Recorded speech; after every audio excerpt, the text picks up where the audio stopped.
Boa tarde a todos.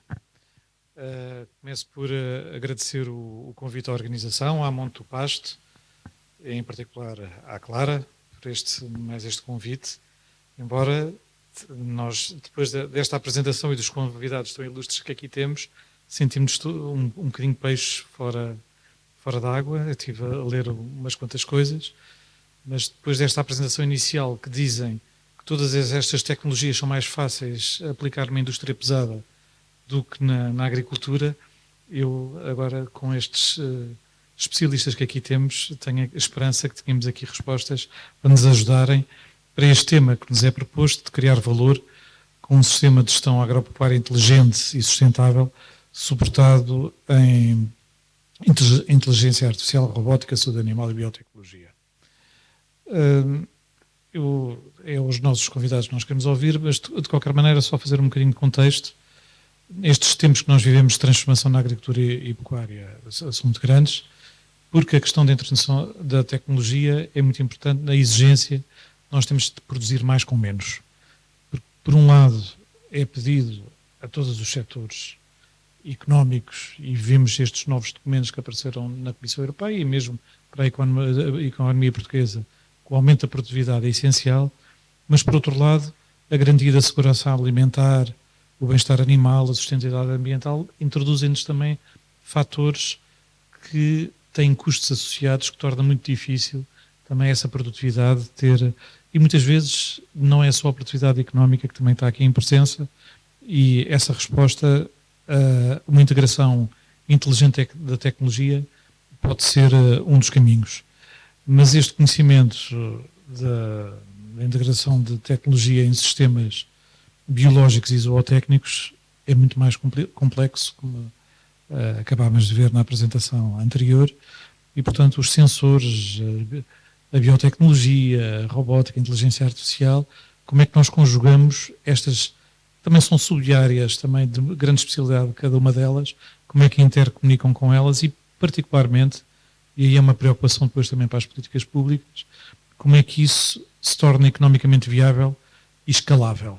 Pronto, que é isso, que é algo que depois também, porque muitas vezes temos projetos extraordinários, mas muito pequenos ou muito de investigação, e o que aqui tem um grande interesse é como é que isto é escalável.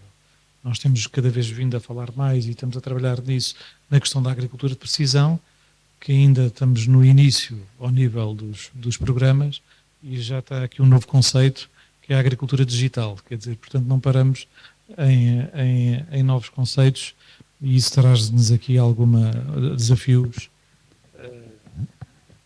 sempre permanentes.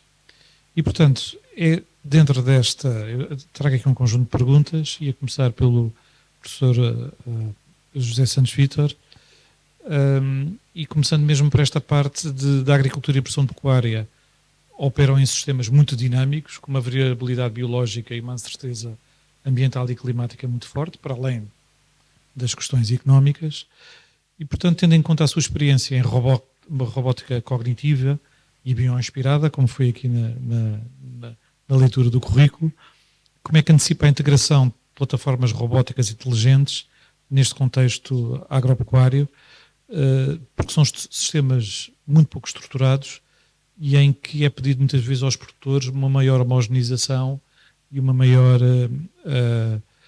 adaptação, e como é que isso é escalável. Pronto, que era aqui a preocupação.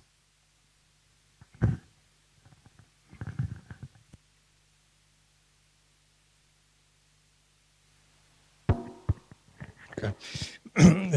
Muito obrigado. Eu começo por agradecer o convite por estar aqui neste painel, e para nós é sempre grato portanto, sentirmos inspirados pelos desafios de empresas campeãs, como a Monte do Pasto aqui, porque a melhor maneira de nos prepararmos para o futuro é desenharmos o próprio futuro. Portanto, é isso, muito daquilo que nós acreditamos, e, portanto, sinto-me perfeitamente em casa aqui no espírito deste encontro.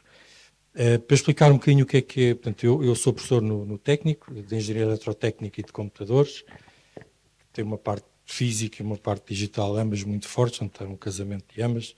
A informática no técnico foi um spin-off da Engenharia Eletrotécnica e de Computadores aqui há uns anos atrás. Eu faço investigação em visão artificial há muito tempo, em robótica, quando a inteligência artificial não estava tão de moda, desde a parte simbólica, e a visão artificial era muito desafiante há muitos anos atrás, porque não tínhamos as plataformas computacionais.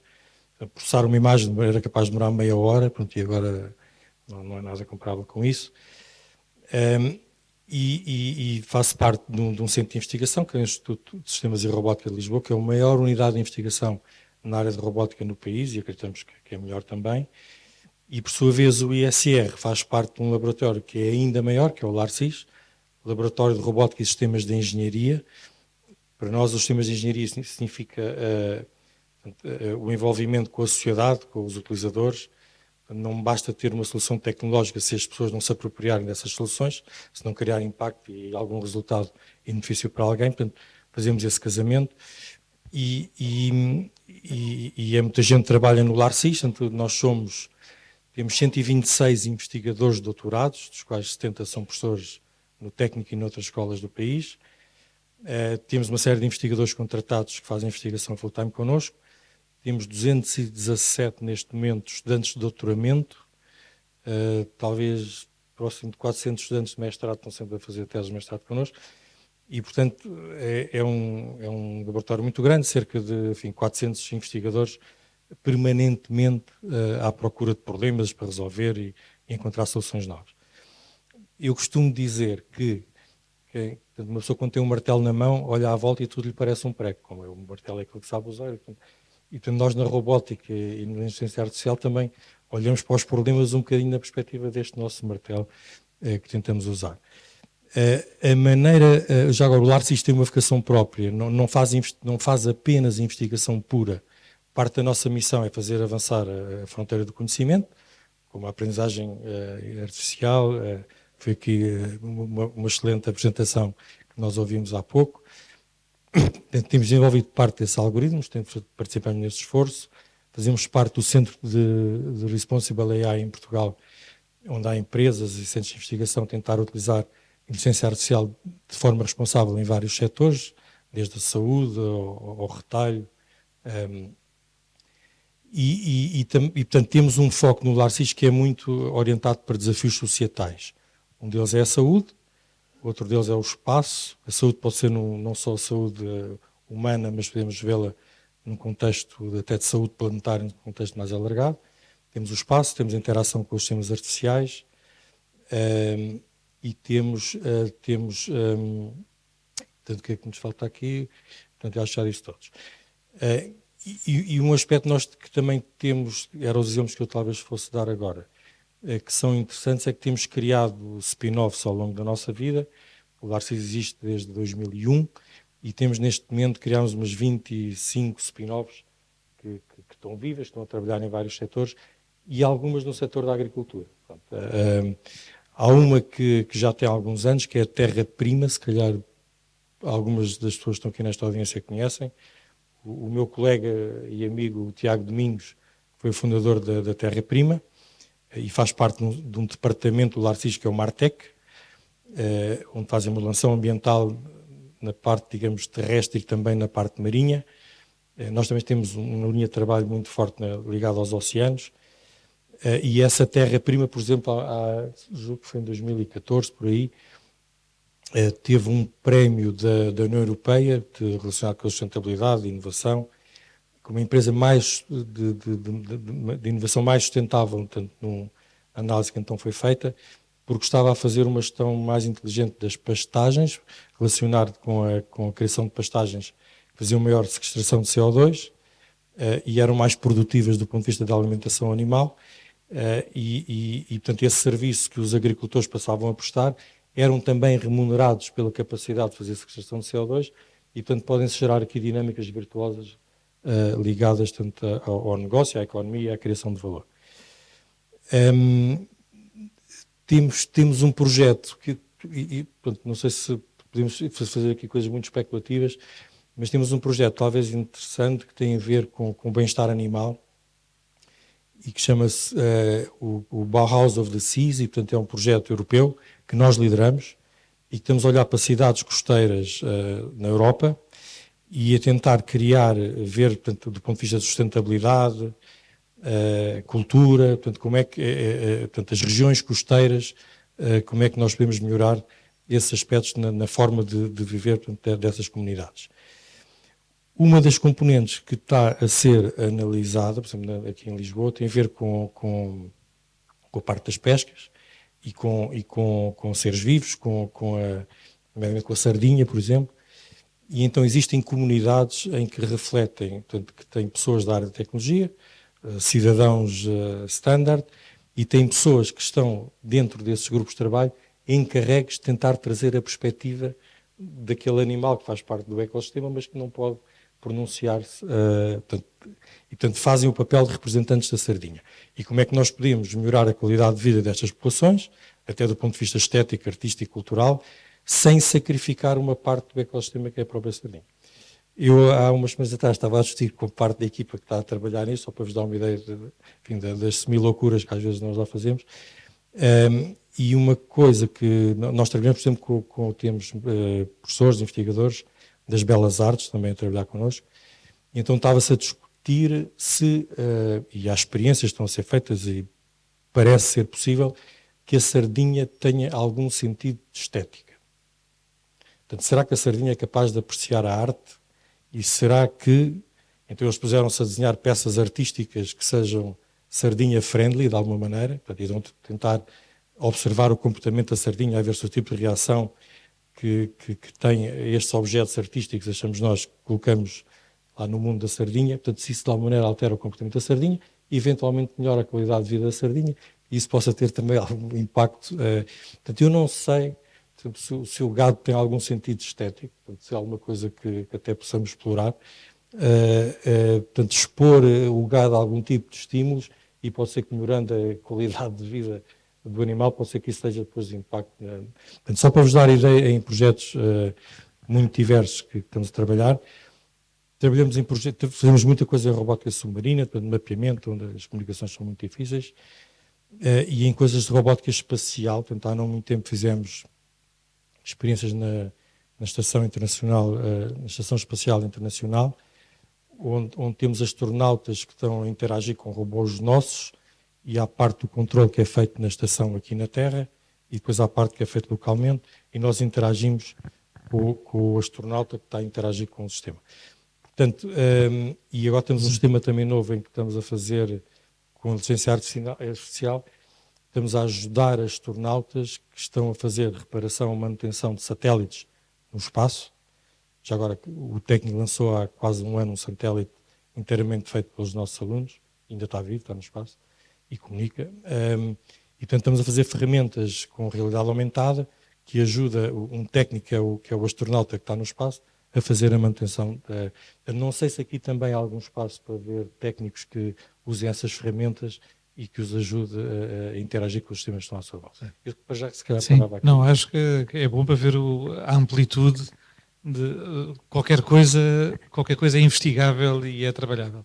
E eu acho que o sentido estético, as vacas com certeza são sensíveis, particularmente a pecuária extensiva aqui no Alentejo, não é? Porque vimos que a qualidade dos bifes e da carne que nós comemos aqui, acho que são muito sensíveis à paisagem alentejana, com certeza. E, portanto, a pecuária extensiva aqui já está comprovado no almoço que nós tivemos aqui ao início. Eu aproveitava agora a falar aqui um bocadinho também com a Cristina Monteiro, da FIDI9. Tem sido um parceiro muito bom acho que é uma boa experiência que temos tido na formulação de políticas públicas, depois com pessoas muito experiência, muito da ligação entre o conhecimento técnico e científico, e depois na elaboração às vezes de medidas em massa, que é mais difícil depois de o fazer. Mas como é que também aqui o uso da inteligência artificial, e particularmente os dados, como é que se tratam todos estes dados, e ao nível depois da ingestão e do desempenho, e também na formulação das dietas e o seu equilíbrio depois também com o impacto ambiental, como é que isto também pode ser uma ferramenta para ajudar os agricultores a terem mais eficiência? Ora, muito boa tarde a todos. Antes de mais, queria agradecer também o convite para estar aqui. Aproveitar também para cumprimentar os parceiros aqui do painel e toda a audiência. Só uma ligeira introdução, já que falou até na nossa parceria, mas já há muita gente que não conhece ainda o FIDINOV. O FIDINOV é um dos 41 laboratórios colaborativos, acho que ainda só são 41, que não há mais, existentes no país, mas sendo 41 laboratórios colaborativos, somos o único dedicado, único e exclusivamente à ciência animal, se bem que há alguns dedicados à área da aquacultura, mas de uma forma transversal à ciência animal, somos o único, o que para nós, por um lado é um orgulho, mas por outro lado é um sinal de terror, porque significa que é uma área que é tão desafiante que não atrai, muitas vezes não atrai muita gente, e que as pessoas têm sempre assim algum receio, porque é uma área que está sempre a ser bombardeada com notícias tão negativas, que é difícil. Temos de ser todos muito resilientes para acreditar naquilo que fazemos e para continuar a lutar no dia a dia.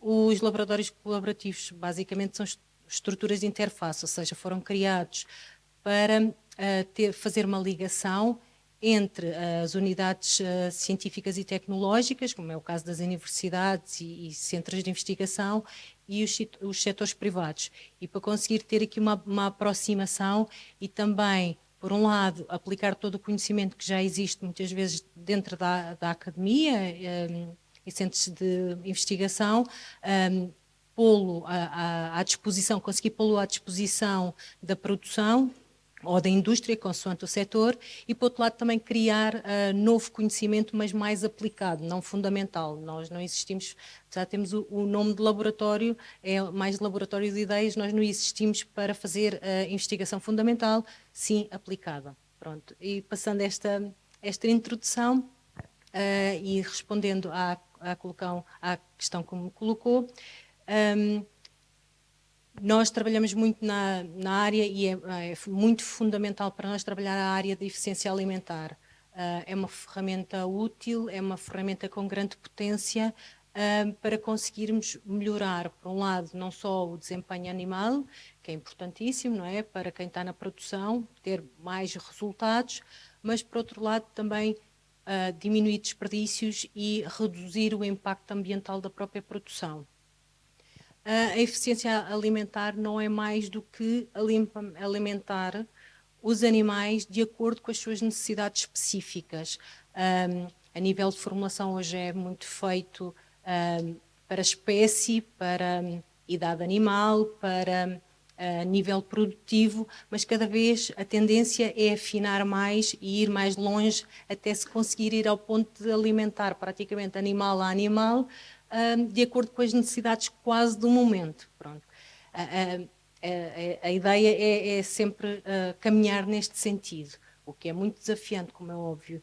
Aqui a tecnologia pode nos dar bastante ajuda, mas não nos podemos esquecer que não podemos ter só em consideração as necessidades dos animais, há toda uma envolvência que é importante ter em consideração, nomeadamente o comportamento alimentar dos próprios animais, que é diferente de animal para animal, o ambiente em que eles estão inseridos, e aí também existe uma série de ferramentas que nos permitem já hoje em dia ter bastante informação, temperaturas, umidade, ventilação,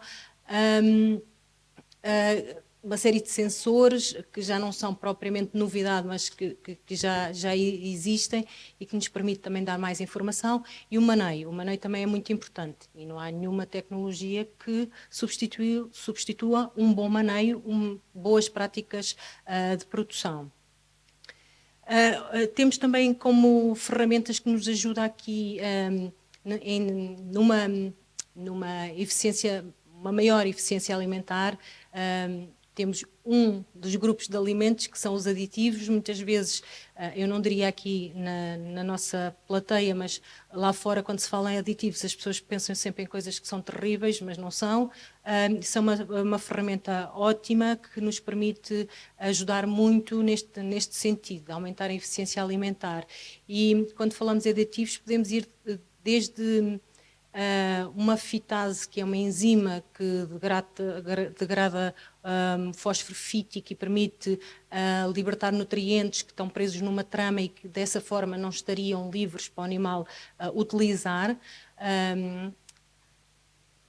Como poderemos estar a falar como em aditivos, em classes mais recentes de aditivos que são melhoradores do ambiente, ou seja, que têm um efeito na microbiota do animal e que vão permitir que o animal produza menos metano e desta forma que tenha um menor impacto ambiental.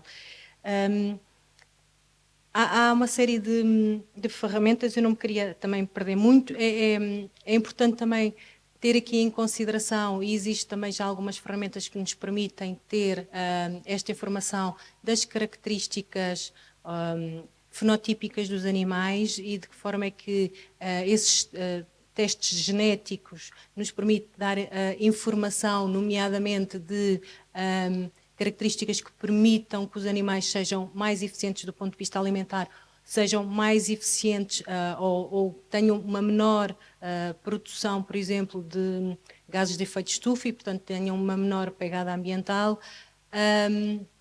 Existem também, é importante também termos em consideração em ter conhecimento sobre indicadores de eficiência alimentar e esses indicadores vão-nos permitir também afunilar mais e conseguir ir mais diretamente às necessidades daquilo que temos, mas tudo isto, como referiu, gera uma quantidade gigantesca de dados que é importante também monitorizar, recolher e depois tratar. E aí também a inteligência artificial nos pode dar aqui uma ajuda gigantesca. O engenheiro Jorge Catalão falou há bocado um bocadinho também desse assunto, não é? Percebe muito mais do assunto do que eu, mas todos estes dados que vão sendo gerados, a gestão da Big Data, não é? Temos já muita ferramenta que ajuda e que são importantes. Só para terminar, deixa-me dar só aqui mais... Diga.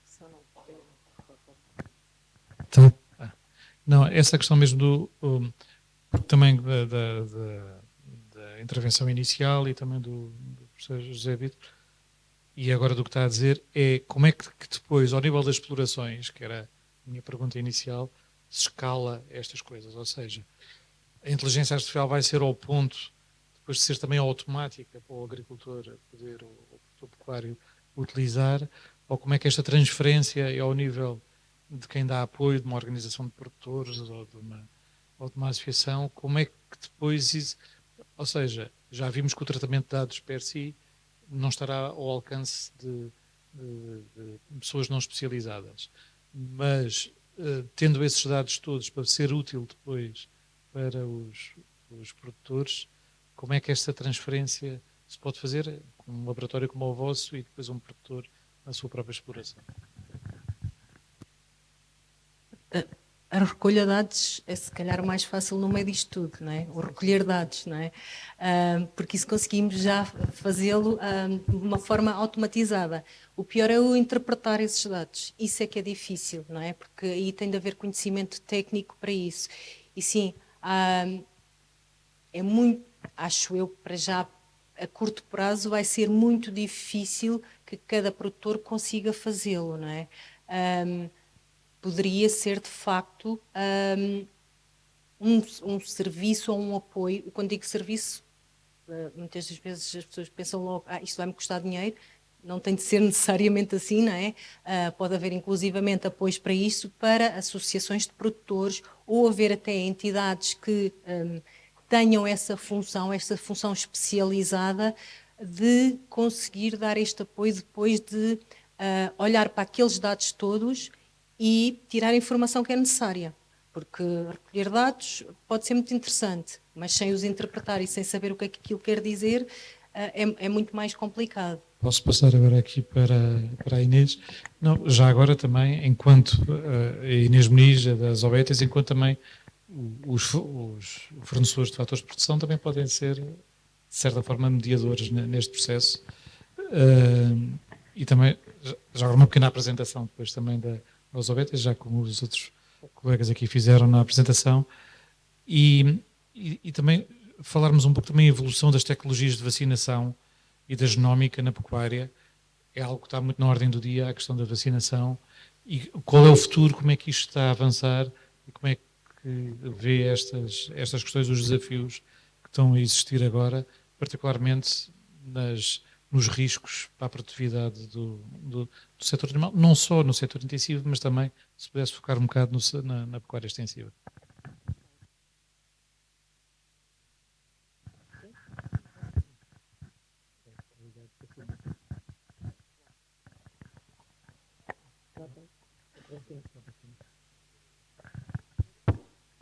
Sim? Agora sim. Bem, antes de mais, boa tarde a todos. Obrigada pelo convite à Monte do Pasto. Muito rapidamente, e porque também aqui o interesse não é tanto conhecer as empresas ou as instituições, mas para quem não conhece, agradecemos o convite à Zoetis Portugal. A Zoetis é um laboratório farmacêutico especializado em saúde animal, é líder mundial na área da saúde animal. E tem como parceira Monte do Pasto. Trabalhamos em conjunto já há muitos anos, e aqui para responder um bocadinho mais diretamente à sua pergunta, de facto a evolução das tecnologias de vacinação e da genómica na pecuária tem trazido benefícios que são significativos, tanto para a saúde animal quanto para a produtividade. Em termos da saúde animal e mais concretamente na área da vacinação, as vacinas modernas são mais eficazes e específicas e permitem a prevenção de doenças com maior precisão. Isso reduz naturalmente a mortalidade e melhora o bem-estar dos animais. A Zoetis, felizmente, tem sido pioneira neste desenvolvimento, quer através de vacinas marcadas que permitem diferenciar animais vacinados de infecções de campo, quer através do desenvolvimento de soluções que vêm substituir a utilização, que está tão em voga agora, da antibioterapia em prevenção de doenças, como é o mais recente caso de uma doença específica, o Mycoplasma bovis, em que lançámos recentemente uma vacina que nos vai permitir precisamente esse caminho, o caminho da redução do uso de antibióticos. Relativamente à genómica, como ouvimos agora também falar, a genómica é uma ferramenta poderosíssima que permite selecionar em tenra idade os animais que queremos manter nas explorações e deixar descendência, e permite também a identificação de características genéticas que conferem resistência a doenças, e isto é muito importante, porque com isto é possível selecionar e criar animais mais saudáveis, mas que são também mais rentáveis, que no fundo é tudo aquilo que desejamos. E isto leva-nos ao outro ponto que falámos, que é o da produtividade. O melhoramento genético permite-nos, através da seleção genética, associada à inseminação artificial e a tecnologias de reprodução, como a transferência de embriões, permitem a criação de animais que são mais produtivos, com maior eficiência na produção de carne e de leite, neste caso, através do avanço genético de uma geração para outra, que sem estas ferramentas de melhoramento genético tardaria várias gerações a acontecer. Portanto, isto permite-nos aqui ganhar algum tempo. E essas inovações não só melhoram a saúde e o bem-estar dos animais, que no fundo é sempre o foco principal, mas também aumentam a eficiência. Portanto, eu acho que isto devem ser das palavras mais ditas hoje aqui, a eficiência e a sustentabilidade da produção pecuária, que no fundo é tudo o que desejamos e o que trabalhamos. Obrigado. Voltava ali ao José Santos Vitor só para fazer também aqui uma questão. Estes sistemas de inteligência artificial, de robótica e outros, mais uma vez, falando aqui na utilização em sistemas vivos, e como vimos aqui também com uma grande ponte para a biotecnologia, levanta depois questões, e acho que são questões que estão sempre a ser perguntadas, sobre as questões da ética e os desafios éticos sobre a utilização deste tipo de tecnologia. Naturalmente a tecnologia é instrumental, mas como é que se vê isso? E porque na questão da produção de alimentos, muitas vezes há a percepção que queremos aquilo o mais natural e intocado possível, e às vezes até à percepção do consumidor que quer qualquer coisa como uma percepção muitas vezes errada, que no tempo dos avós é que era, e que a ausência da tecnologia naquilo que se tem a ver com seres vivos às vezes é muito pedida, embora tínhamos noção que as questões de eficiência aqui têm grandes ganhos. Mas esta questão da ética, como é que isso é encarado para quem está com as mãos na massa nesta questão da inteligência artificial? Posso ouvir? Tá. É mais uma questão interessante. Nós temos, portanto, é algo que nos preocupa bastante. E, por exemplo, aquele centro de inteligência artificial responsável, uma das preocupações centrais é precisamente como é que nós desenvolvemos estas ferramentas sem perder, portanto, a consciência se a sociedade está a evoluir no sentido certo e se estamos a criar outros problemas para além daqueles que resolvemos.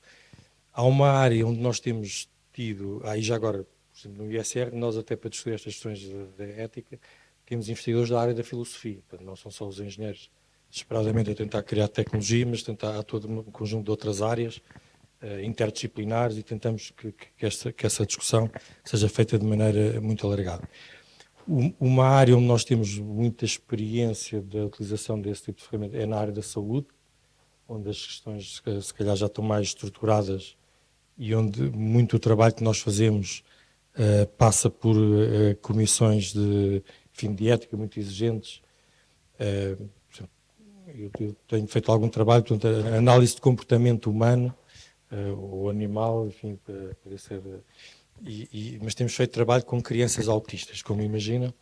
Por um lado são crianças, portanto, logo do ponto de vista ético, e têm aquela, enfim, disfunção, chamemos assim, e, portanto, de várias perspectivas estão ali desafios éticos muito complicados, e, portanto, o trabalho que temos feito de terapia assistida por robôs com crianças autistas, temos tido muito esse tipo de preocupação, até chegar às famílias, e, portanto, estamos expostos a esses desafios, a essa reflexão, e algo que nós fazemos muito também, que acho que é parte da nossa missão, é alertar muito os nossos alunos. Nós formamos um exército de alunos todos os anos.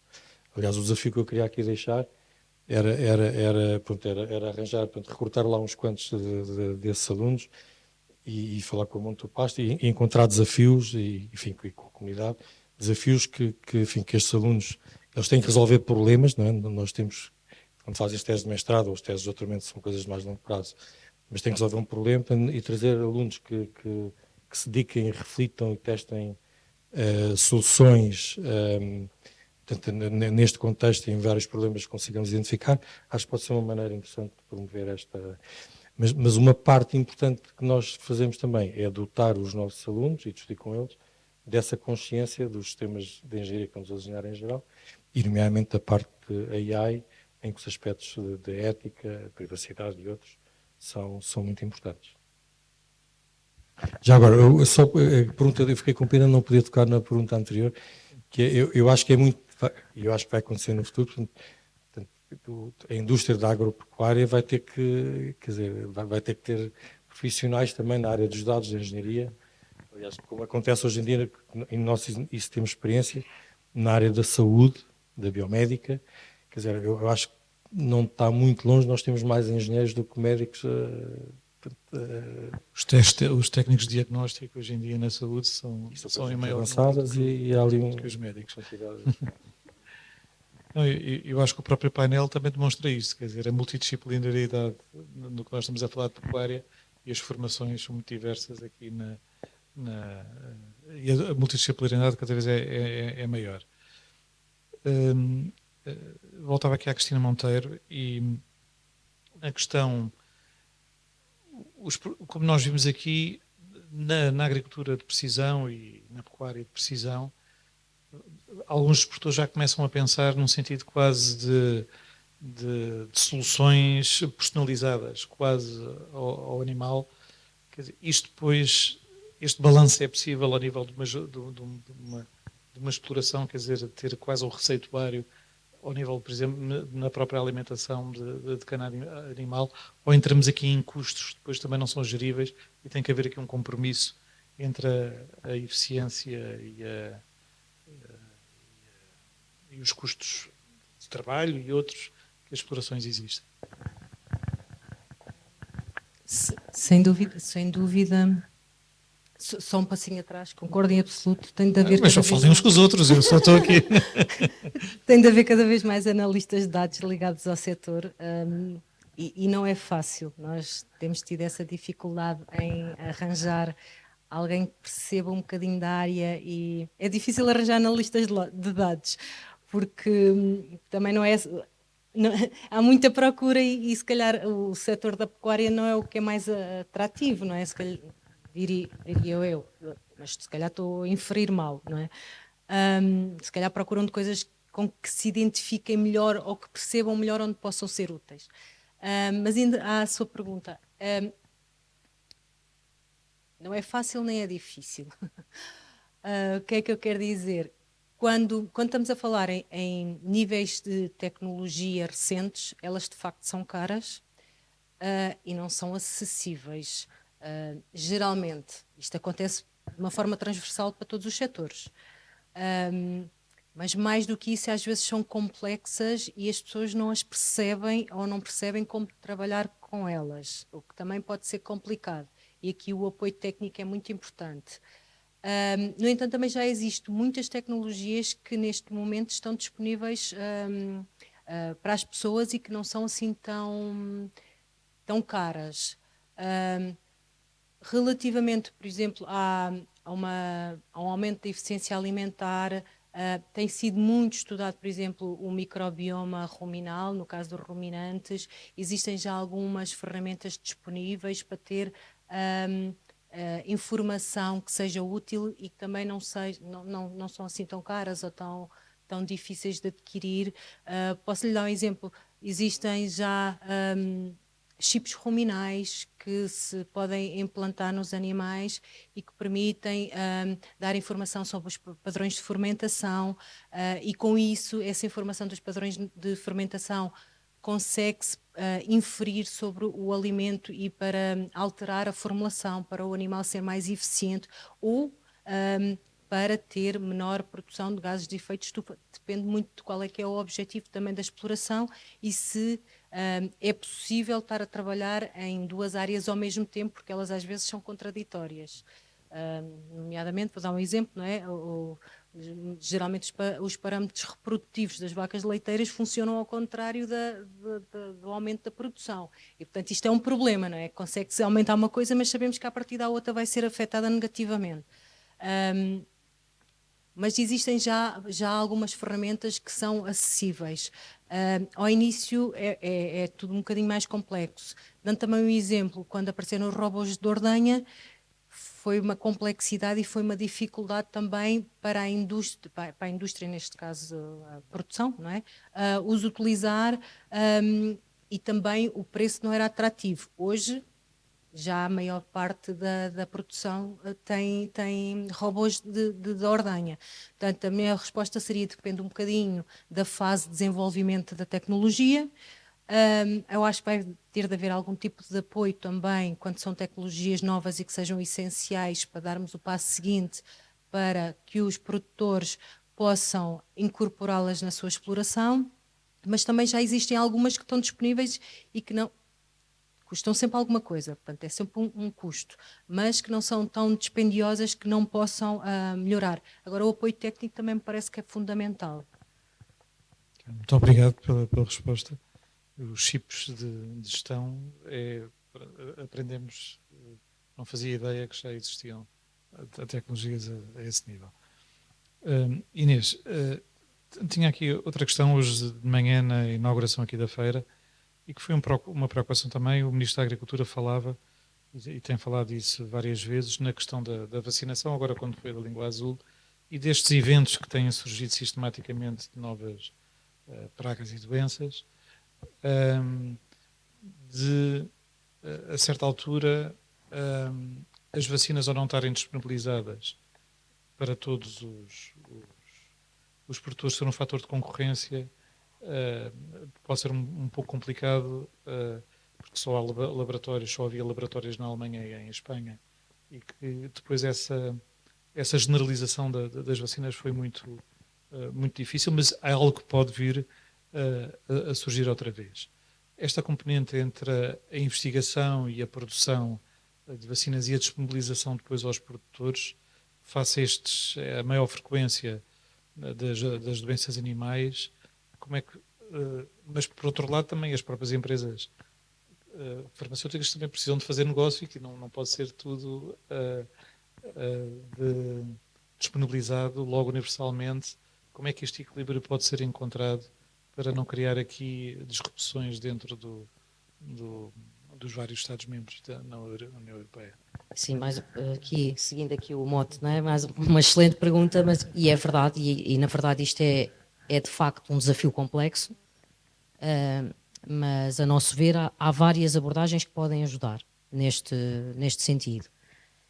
Quer através das famosas PPPs, não é? As parcerias público-privadas, como com a colaboração em investigação, porque na verdade os laboratórios, como mencionou e bem, os laboratórios farmacêuticos têm um objetivo, não é? Comercial, não é?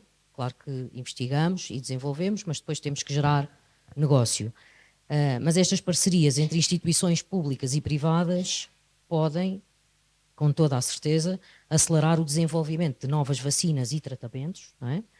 Compartilhando custos e naturalmente também os riscos, não é? Porque existem e muitas vezes as pessoas têm tendência, não é muito político dizer isto, mas a apontar o dedo, não é? Mas porque é que não há mais vacinas? Porque é que não há mais? Porque na verdade faz-se muita investigação hoje em dia, mas para as pessoas terem ideia, para nós chegarmos a uma vacina, por exemplo, como é que eu mencionei há pouco, que lançámos agora no final do ano passado, foram necessários cerca de 20 anos de investigação, desenvolvimento, testes, volta tudo ao início, portanto, estamos a falar aqui de muitos milhões de investimento. Portanto, este tipo de parcerias podia ser interessante para que pudessem ser também compartilhados não só os custos, como os riscos associados a essa mesma investigação. Através de programas de acesso, programas públicos de apoio, provavelmente falou-se nisso hoje de manhã também, não é? E financiamento para garantir o quê? Isto que falávamos há pouco, que é que mesmo pequenos produtores tenham acesso a tecnologias avançadas a preços que possam ser competitivos e, acima de tudo, suportáveis ou execuíveis para um produtor que pode ser de média ou de pequena dimensão e que não tem tanta disponibilidade financeira. Portanto, além das parcerias público-privadas, também a aposta na inovação e eficiência, mais uma vez, portanto isto é palavras da ordem, não é? Inovação e eficiência, como através de tecnologias de produção. Consideramos que é fundamental investir em tecnologias que reduzem os custos de produção, que ajudem a reduzir esses custos de produção, pode tornar os medicamentos mais acessíveis sem comprometer a inovação, não é? Porque, na verdade, se nós não tivermos, para termos inovação, continuamos a ter que investir. Isto é circular, não é? Ou seja, se eu conseguir obter retorno através da investigação que fiz a priori, vou conseguir continuar na pesquisa de mais e melhor inovação para esta área, para todas as áreas, mas especificamente para esta área. E dou aqui como exemplo o desenvolvimento de novas moléculas e processos de produção com recurso à inteligência artificial, que já o estamos a fazer há alguns anos. A distribuição eficiente, e isto é uma questão que me parece fulcral também aqui, que é melhorar a logística e a distribuição pode reduzir os custos e aumentar o acesso a medicamentos em áreas remotas, também potenciado pela utilização da inteligência artificial, que já tem estado a ser utilizado e a ser posto em prática e que tem tido resultados muito positivos. Portanto, estas estratégias podem ajudar a garantir que as inovações farmacêuticas sejam possíveis, enquanto se promove o acesso universal a soluções essenciais para a saúde animal, porque na verdade e em última análise, o objetivo aqui especificamente das OETIs é contribuir para a produção de animais saudáveis, garantindo a sustentabilidade do setor, que no fundo é isso que nos interessa a todos. Muito obrigado. Eu estou a olhar ali para a Teresa. Já esgotámos o nosso tempo, não? Temos aqui tempo, se calhar também para umas 2 ou 3 perguntas da assistência. Ou, não sei se temos o chat GPT que podia fazer umas perguntas também aqui aos nossos. Alguém se... Temos ali... Eu não sei se alguém pode ser o meu microfone.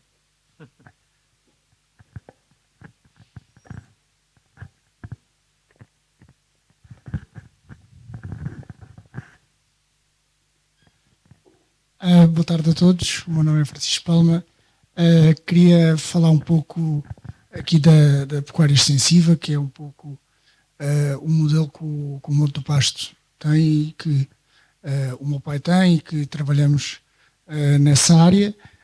E queria saber qual é que seria a vossa opinião acerca da utilidade da inteligência artificial, sensorização, tudo um pouco para ajudar, digamos, os jovens, como eu, a termos mais interesse por esta atividade, porque cada vez mais eu vejo, e muitos jovens veem, que não vamos fazer o trabalho que os vaqueiros hoje em dia fazem, que cada vez menos estão no campo dispostos a fazer o trabalho que é muito difícil hoje em dia, ter que fazer maneio do gado, ter que fazer partos no dia-a-dia, ter que fazer rotação de gado. E eu falo por mim, eu faço porque é um pouco o meu trabalho com o meu pai e apoio, e também tenho a parte da minha empresa que criei de inteligência artificial ligada à agricultura, mas isso sou eu, sou de certeza uma pequena fatia da população jovem, e queria saber qual é que acham que vai ser o caminho, qual é que vai ser o futuro, para que se consiga reverter esta tendência dos jovens fugirem para as cidades, fugirem para os computadores, para o teletrabalho, porque é o que se vê hoje em dia, e cada vez menos vemos os jovens a quererem se ligar à agricultura, sobretudo à agropecuária e pecuária extensiva. Obrigado. Obrigado. Se calhar juntávamos mais uma pergunta. Só temos aqui um jovem corajoso, não é? Não, temos ali em cima.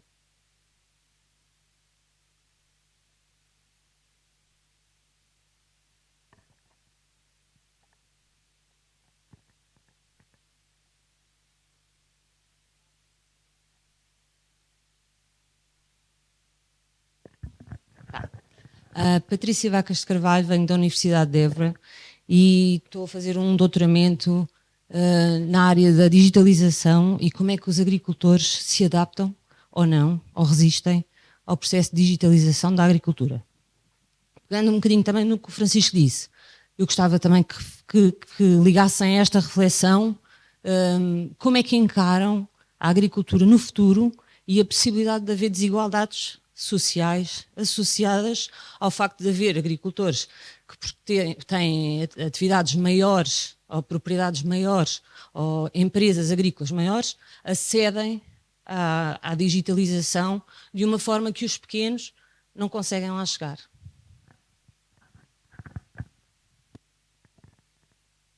Bem, eu vou passar aqui, eu não sou orador, sou moderador, mas eu sinto-me tentado a responder também às perguntas, podemos contribuir todos. Eu acho que as perguntas que o Francisco Palma fez, de certa forma, tinham uma resposta. Ou seja, ele próprio identificou aquilo que acha que é pesado e tem que ser substituído. A questão do maneio, a questão de certas atividades têm que ser facilitadas. E aí a tecnologia pode ajudar muito. A questão depois de vir para o campo passa também por jovens como o Francisco. Portanto, acaba, mesmo estas técnicas todas de eficiência, quer dizer, não, o regressar ao campo, não se regressa ao campo por regressar ao campo. É bom que regresse quem tenha mesmo gosto naquilo que vai fazer. E a questão das tecnologias pode ajudar muito. Eu acho que a progressiva integração de tecnologias de informação na agricultura, em muitos casos, tem sido uma forma de juntar pais e filhos, coisa que não acontecia se cá uma geração atrás. E, portanto, eu, de certa forma, acho que o Francisco fez a pergunta e deu a resposta, mas estou a ser um bocadinho provocatório. Na questão da Patrícia Vacas de Carvalho, eu acho que aí as políticas públicas têm muita importância, e nas perguntas que eu fiz aqui aos nossos oradores, eu tive sempre a preocupação em perguntar como é que isso é possível escalar. Estas tecnologias, como é que é possível escalar? E foram falando também na questão da assistência técnica e de outras, e, portanto, é muito importante que essa escala exista. E também dizer outra coisa, nós às vezes temos a noção que temos empresas, claro que a Monte do Pasto é uma empresa muito grande, mas cerca de 99% das explorações agrícolas em Portugal são PMEs. 99,6 ou 0,7. E, portanto, não são, de certa forma, do ponto de vista da dimensão económica, face ao resto da economia, são PMEs. E, portanto, mas tem um sistema uma grande rede, quer das próprias associações, quer de outras entidades, que também eu acho que vão auxiliar nesta questão da transmissão destas novas tecnologias. Eu passo por aqui. Sim, obrigado aos dois pelas perguntas, porque acho que são complementares, mas acima de tudo, só acrescentando aqui ao que já foi dito.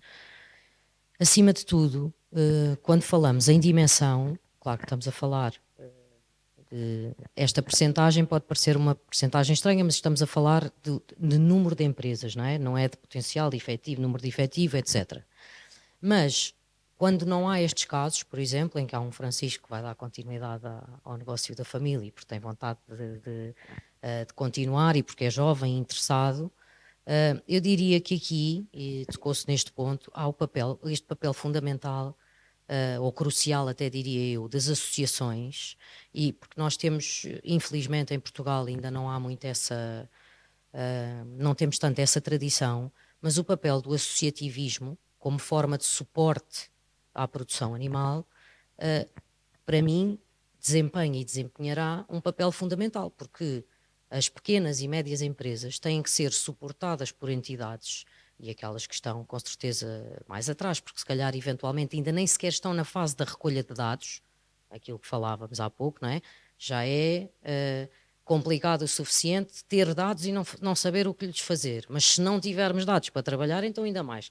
E há muitos casos desses ainda, não é? Portanto, nós ainda temos um longo caminho para percorrer, mas com certeza que haverá, que será fundamental o papel das associações nesse acompanhamento, não é? Será através das associações de defesa sanitária, o que for, para dar esse suporte aos produtores, pequenos e médios produtores, que precisam desse apoio e que têm que fazer, com certeza, aqui um papel de step-up a começarem a recolher esses dados, para que depois uma entidade terceira, que não tem que ser dentro in-house, não é? Dentro de casa, que os possa ajudar a pegar nestes dados e dizer, ok, com estes dados, os próximos passos são estes, ou deveríamos fazer isto, ou aquilo, fazer quase como serem o papel do consultor externo, não é? Que eles não têm capacidade de ter dentro de casa, que têm as empresas maiores, mas parece-me que o futuro da pecuária passa muito por isto, é as pessoas terem noção que o papel das associações é fundamental para dar suporte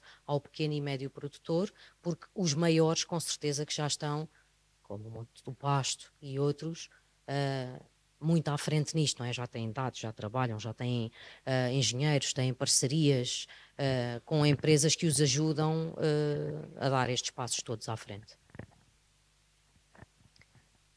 Eu acrescentaria que não só no apoio, não é? Mas no próprio apoio a ter conhecimento sobre as tecnologias existentes, não é? Porque muitas das vezes as próprias explorações ou os produtores não têm conhecimento das tecnologias que existem disponíveis e elas não são todas aplicáveis às situações todas, não é? Há umas mais adequadas para cada caso e esse apoio, de facto, esse apoio técnico é muito importante. Outro apoio que eu acho que é muito importante é na formação e capacitação das pessoas, para que consigam chegar mais além e consigam utilizar estas tecnologias de uma forma mais fácil, seja capacitação direcionada para a própria tecnologia, que seja uma capacitação só transversal. A formação é importante. Indo ali um bocadinho para responder um bocadinho ao Francisco, é um problema hoje em dia. A maior parte das universidades da área da produção animal, dos cursos, não enche. É um problema que se está a ver. Acho que também esta informação também não passa, que existe já muita tecnologia associada, mesmo ao extensivo, que é mais complicado do que o intensivo, não é? Mas também que já há muita tecnologia. Nós temos cercas virtuais que permitem restringir o espaço onde os animais estão, conseguimos ter drones que vão monitorizando, conseguimos ter coleiras eletrónicas com leitores que conseguimos ir vendo o que é que se está a passar. Portanto, há uma série de coisas que já se pode utilizar mesmo em extensivo, que nos permite dar informação e que não obriga um trabalho tão exaustivo. No entanto, o trabalho não deixa ainda assim de ter o seu grau. É muito mais complicado do que um emprego num escritório em que se entra às 9 e sai às 5, sem dúvida nenhuma. Em que os animais comem todos os dias, os animais têm, quando estão a parir, podem parir a qualquer dia, não é feriado para eles, a qualquer hora. Exatamente. Agora, exatamente a vocação, mas não só a vocação é importante, como também, às vezes, transmitir. Eu acho que também há um desligamento, e esse desligamento faz também que os jovens muitas das vezes não conheçam exatamente e só olhem para o lado mau, não olham para o lado bom. Do meu ponto de vista, é extremamente gratificante trabalhar com animais, mas eu sou suspeita. Portanto... Eu acho que já foi tudo mais ou menos abordado, mas é difícil. Mas ia talvez reforçar este aspecto do... não serão todos, mas há muitos jovens que são atraídos pela tecnologia, inovação e sistemas diferentes, e o desafio. E tornar isso mais portanto, criar uma maior consciencialização da sociedade em geral, de que a agricultura, portanto, é até um espaço muito interessante e desafiante para aplicar uma série destas tecnologias. Eu acho que é um caminho excitante. Pronto, eu acho que há aqui desafios que são semelhantes àquilo que nós andamos às vezes a tentar resolver na exploração espacial. Nós temos rovers que andamos a fazer para testar, para explorar o solo de Marte, e também fizemos robôs de search, de busca e salvamento, quando há desastres, para andar lá a procurar pessoas no meio dos escombros, etc. E há muitos aspectos que nós encontramos que até de maneira mais desafiante em alguns setores ligados à agropecuária. Portanto, acho que tornar isso mais perceptível pelos jovens, não é? Portanto, eu acho que é muito importante. Eu devo dizer que eu tenho uma crítica ao nosso sistema de ensino não universitário, porque eu acho que hoje em dia aquilo que é feito, a parte física, o contacto com as coisas, trabalhos manuais, portanto, a experimentação física, montar, desmontar coisas, portanto, está bastante ausente dos currícula, e porque também não há professores de física em número suficiente e não há professores de uma série de outras áreas em número suficiente.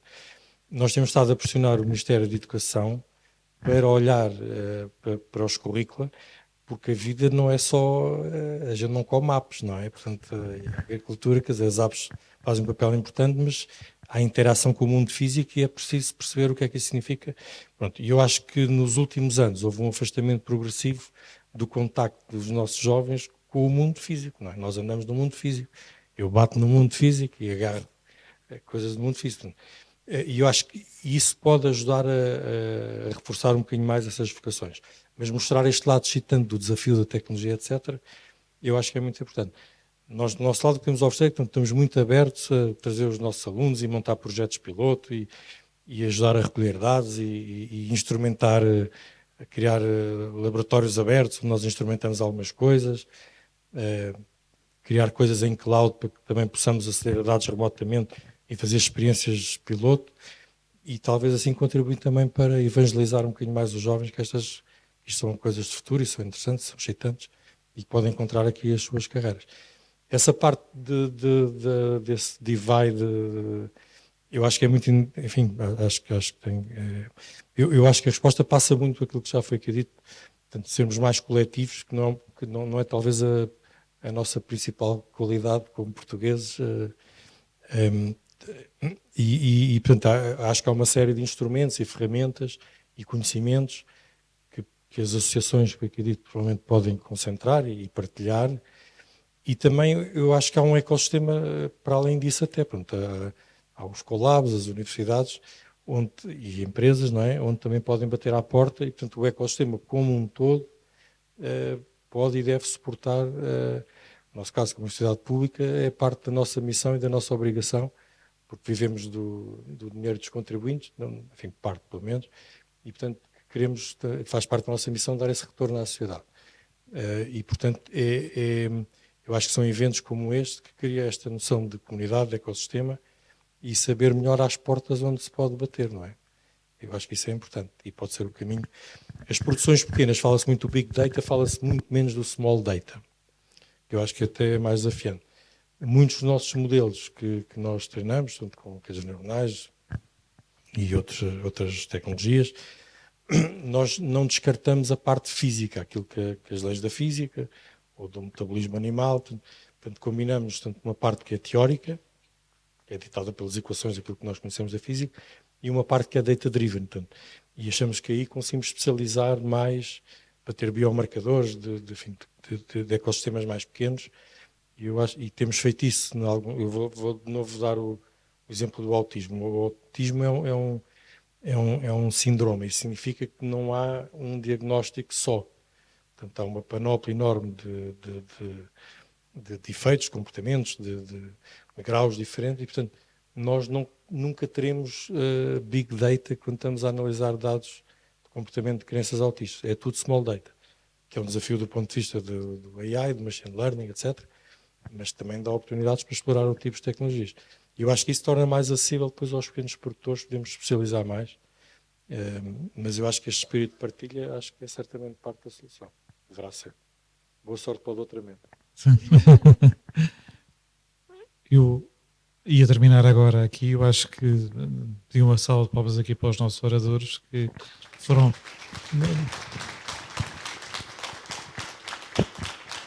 Foi muito inspirador, e eu acho que depois pedi à organização, à Clara e à Teresa, para depois retirar ali uma frase aqui do professor que disse no final, que os desafios são similares entre a exploração espacial e a pecuária. Há desafios tecnológicos similares. Pronto, para fazer assim uma citação aqui do nosso painel. Muito obrigado.